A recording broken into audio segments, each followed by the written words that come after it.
Çəksiz porşen ilə ayrılmış qabın hər iki tərəfində eyni temperaturlu helyum qazı var. Porşen sükunətdədirsə ifadələrdən hansılar doğrudur?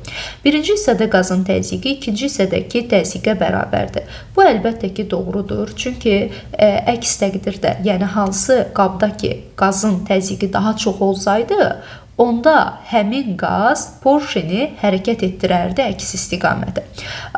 Burada isə sükunət vəziyyəti yaranıb. Onda bu deməkdir ki, 1 və 2-ci qabda qazın təzyiqləri eynidir və bu səbəbdən porşen sükunət vəziyyətdə qalıb. Bir daha qeyd edək ki, hansı qabda əgər təzyiq çox olarsa, bu deməkdir ki, qaz molekulları divara daha çox zərbələr endirəcək və bu sayədə porşen hərəkətsiz qala bilməz, porşen hərəkət edərdi əks istiqamətə.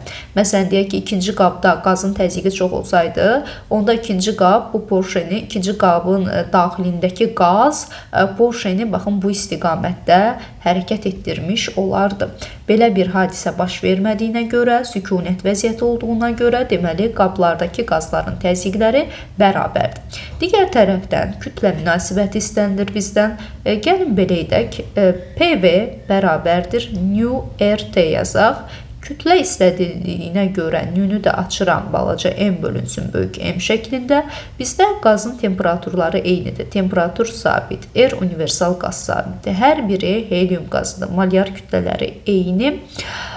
Bizdə təzyiqlərin də bərabər olduğunu qeyd etdik. Onda gördüyümüz kimi həcm və kütlə bir-biri ilə düz mütənasib olaraq asılıdır. Yəni hansı qabdakı qazın həcmi daha çoxdursa, oradakı qazın kütləsi də çoxdur. Təbii ki, birinci qabdakı qazın həcmi daha çoxdur. Onda deməli birinci qabdakı qazın kütləsi də ikinci qabdakı qazın kütləsindən daha çox olmalıdır. Birinci hissədə qazın kütləsi ikincidən daha böyükdür. Daha sonra hər iki hissədə molekulların orta kvadratik sürəti eynidirmi? Orta kvadratik sürət üçün 3RT bölünsün molyar kütlə düsturundan istifadə eləsəm, bəli, temperatur eyni, R universal qaz sabiti eyni, sabit onsuzda molyar kütlə eyni.